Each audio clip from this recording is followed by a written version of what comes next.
guys, Elena here.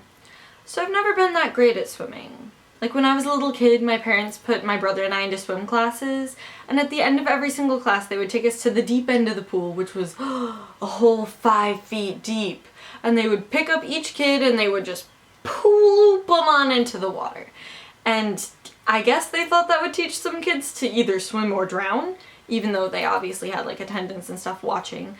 But I did not like it at all. I hated just being like tossed into the water to what I thought was sure to be my death every single week.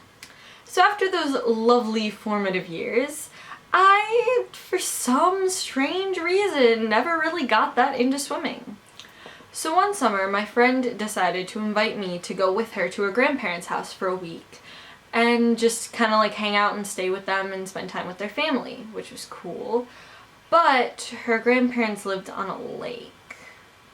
And I think maybe the first or second night that we were there was this huge storm and her family was like, "Alright, let's go swimming!"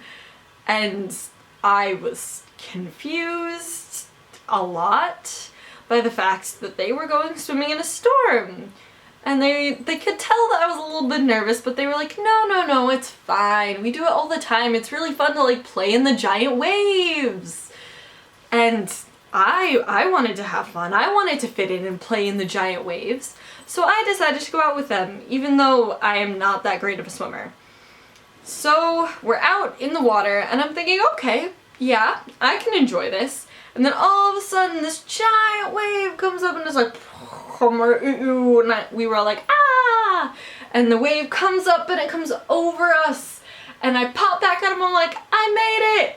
And then there's this thing that waves have that I didn't know about that's called an undertow. And after the wave comes, it's like this vacuumy thingy that like right back into the water. And I didn't know about that. And me being like several years younger, I weighed like 90 pounds, maybe 95? I was pretty young.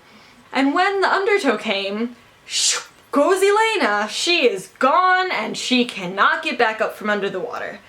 So everybody's like, yay, wave, woohoo! And I'm like, so everybody's not freaking out. I'm freaking out. I kind of like burst back up and I'm like, I'm dying. So I decide, you know what, I'm gonna do the smart thing and not die. I'm gonna go back to shore. So I started to make my merry way towards the shore. We weren't like super deep, but it was deep enough where drowning could have happened. So I'm like plodding along and then up comes whoosh, another wave and goes Elena right back under again. And my friends are all yelling, Elena, drop all your weight to your feet! Elena, swim up! And I'm like, what? How am I supposed to drop all my weight to my feet? I can't change where the weight goes. So I struggled. I lived, obviously, but it was not a good time. So yeah, that's it for this week's video on swimming. I hope you guys enjoyed it. If you have any swimming horror stories or swimming fun stories, I guess, you can leave a comment down below. As always, you can click on Totoro to subscribe to our channel, and links will be in the description for all of our social media things. And I guess that's it. Catch you cats on the flip side.